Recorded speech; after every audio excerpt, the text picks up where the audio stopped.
Dan ibadah kurban yang kita lakukan itu juga manifestasi dari penghambaan diri kita kepada Allah,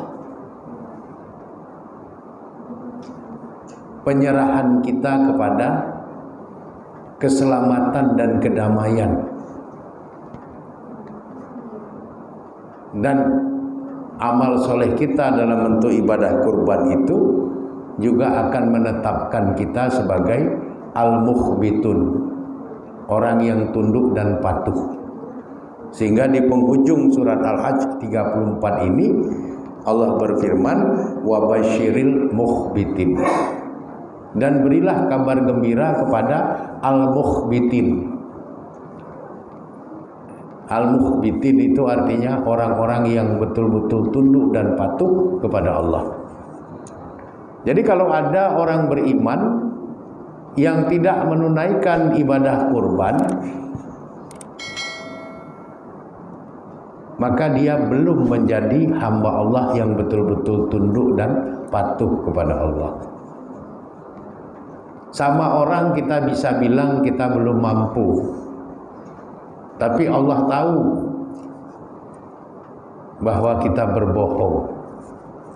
Tidak ada yang tidak mampu kalau cuma 10.000 rupiah per hari.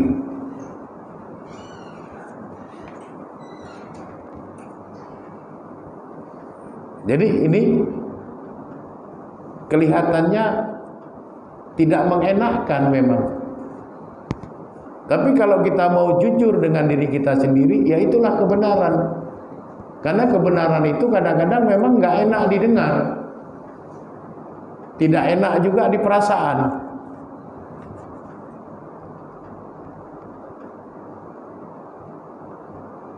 Sehingga kebenaran itu kadang-kadang memang pahit.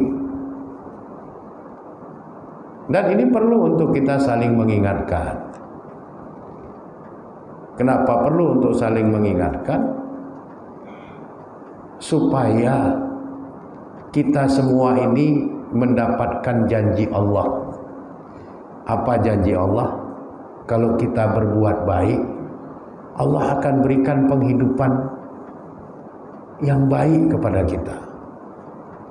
Dan Allah akan masukkan kita ke dalam surga.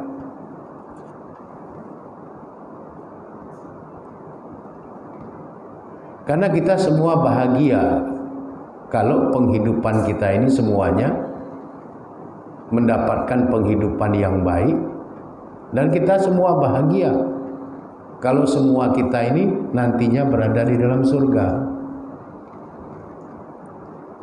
Sehingga meskipun pahit, terkadang itu harus disampaikan. Jadi cerita ibadah kurban ini bukan cerita mampu atau tidak mampu, tapi sebenarnya cerita mau atau tidak mau. Sebab kalau cerita mampu, mana ada orang yang tidak mampu kalau sehari hanya 10.000 rupiah.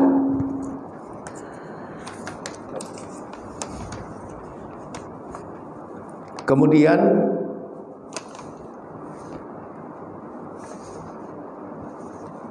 di dalam surat Al-Hajj ayat 37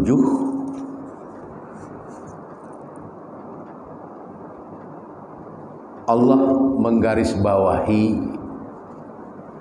bahwa perbuatan baik kita dalam penyembelihan hewan kurban itu bukan untuk kepentingan Allah, tapi hanya sekedar Allah ingin mengetahui apakah ketakwaan itu ada pada diri kita atau tidak. Jadi Allah punya mekanisme tersendiri. Waktu Ramadan kita sudah dididik dengan ibadah puasa di siang hari, dengan sholat qiyamul Ramadan di malam hari atau tarawih di malam hari. Di bulan Syawal kita menikmati kegembiraan dengan predikat ketakwaan dari hasil ibadah puasa kita dan qiyamul Ramadan yang kita tegakkan. Kemudian di dalam bulan Zulhijjah ini Allah memberikan ujian kepada kita. Apakah betul ada ketakwaan di dalam diri kita? Masihkah ada ketakwaan di dalam diri kita setelah kurang lebih 2 bulan berlalu dari Ramadan memasuki Zulhijjah? Caranya Allah memberikan ujian kepada kita dengan disuruh kita menyembelih hewan kurban. Jadi hewan kurban yang kita sembelih itu bukan Allah membutuhkan darah dan daging dari hewan kurban itu. Allah hanya ingin memastikan secara fair ada atau tidak ada ketakwaan di dalam diri kita, sehingga kita bisa menjawab sendiri. Itulah makna terdalam dari surat Al-Hajj ayat 37. La yanalallaha, tidak sampai kepada Allah, tidak dibutuhkan oleh Allah apa luhumuha. Luhumun itu jamak taksir dari lahmun. Lahmun itu daging, luhumun itu daging-daging.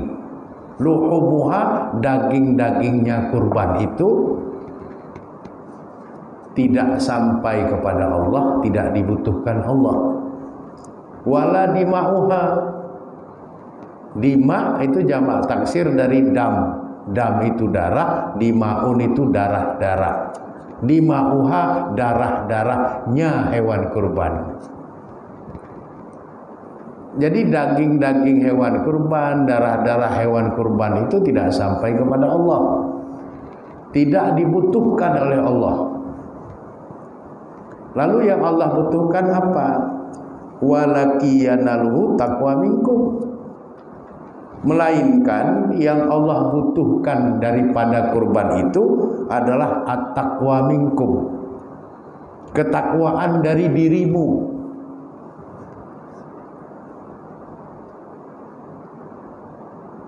Ada enggak ketakwaan dalam dirimu itu?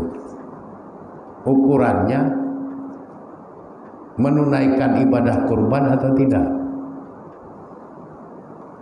Sudah puasa 1 bulan, jadi orang takwa, bergembira dengan lebaran di bulan Syawal, tiba giliran diuji di bulan Zulhijjah dengan kurban,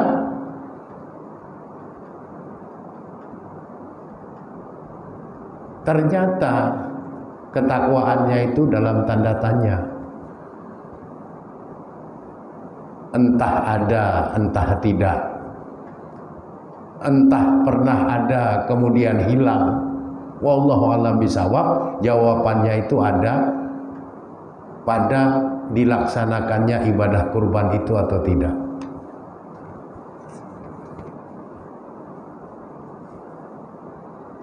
Dan yang tahu kita.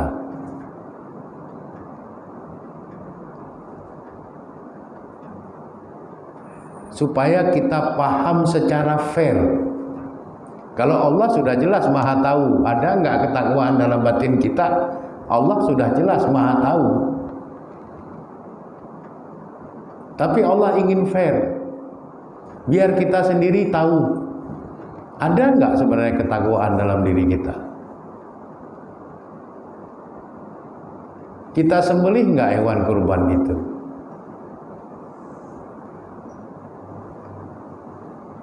Karena kalau bicara tidak mampu, seumur hidup orang bisa beralasan tidak mampu. Dan itu alasan yang tidak logis.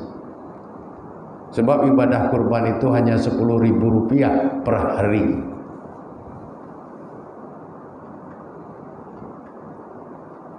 Dan 10.000 rupiah itu bukan angka yang besar. Ada orang yang masuk ke warung kopi sampai 3-4 kali sehari bisa habis berpuluh-puluh ribu per hari hanya untuk masuk keluar warung kopi. Dan dia mampu. Tapi untuk kurban, dia bilang dia tidak mampu, belum mampu. Sebenarnya bukan tidak mampu, belum mampu. Tidak mau atau belum mau. Itu jawabannya. Jawaban yang fair itu bukan tidak mampu, belum mampu, tapi tidak mau atau belum mau. Itu jawaban yang jujur, itu seperti itu. Memang tidak enak didengar, tapi itu harus kita sampaikan supaya semua kita tersadarkan bahwa ibadah kurban itu salah satu dari amal soleh yang akan memperbaiki penghidupan kita menjadi lebih baik, baik di dunia ini maupun di akhirat kelak. Litukabirullaha, ibadah kurban itu untuk mengagungkan Allah. Ala mahadakum, atas hidayah yang Allah berikan kepadamu. Wabasyiril muhsinin, dan berilah kabar gembira kepada orang-orang yang berbuat kebaikan. Jadi orang yang berkurban itu juga muhsinin. Dia orang-orang yang sudah berbuat amal soleh, berbuat kebaikan. Orang yang berkurban itu mukhbitin, orang-orang yang betul-betul tunduk dan patuh kepada Allah. Orang yang berkurban itu orang yang betul-betul telah mengesahkan Allah. Orang yang berkurban itu orang yang betul-betul mengagungkan asma Allah, membesarkan nama Allah, dan meninggikan kalimat-kalimat Allah dengan syiar ibadah kurban itu. Oleh karenanya, marilah sama-sama kita memikirkan ulang berkaitan dengan pelaksanaan ibadah kurban ini, karena itu bahagian dari amal soleh yang peluangnya hanya 1 tahun 1 kali. Dan nilai dari kebaikan itu sangat luar biasa. Fi kulli sya'ratin hasanatun. Setiap helai dari bulu hewan yang kita kurbankan itu adalah kebaikan. Nabi mengatakan kebaikan yang dimaksud itu adalah ujurun, pahala-pahala. Jadi banyak hal yang luar biasa di sebalik amal soleh kita. Banyak hal yang luar biasa di sebalik perbuatan baik kita menunaikan ibadah kurban yang sebentar lagi waktunya akan tiba. Kita masih punya waktu beberapa hari ke depan. Mudah-mudahan kita bisa memikirkan ulang. Yang tadinya belum berkemauan, mudah-mudahan menjadi berkemauan. Kalau sudah berkemauan, maka tidak ada cerita tidak berkemampuan. Karena rumus kalau sudah berkemauan itu pasti berkemampuan. Mudah-mudahan ini bisa menjadi pelajaran buat kita bersama, terutama buat diri saya semua, sehingga hidup kita ini selalu dalam keadaan bergembira dalam berbuat kebaikan. Karena dengan cara itulah Allah akan memberikan penghidupan yang baik, dan dengan cara itu pula lah Allah akan memberikan penghidupan yang lebih baik dalam pengertian dimasukkannya kita ke dalam surga, dalam kehidupan alam akhirat kelak. Kurang dan lebih saya memohon maaf kepada Allah Subhanahu wa taala, saya memohon ampunan. Adanallah wa iyyakum ajma'in. Wallahu a'lam bishawab.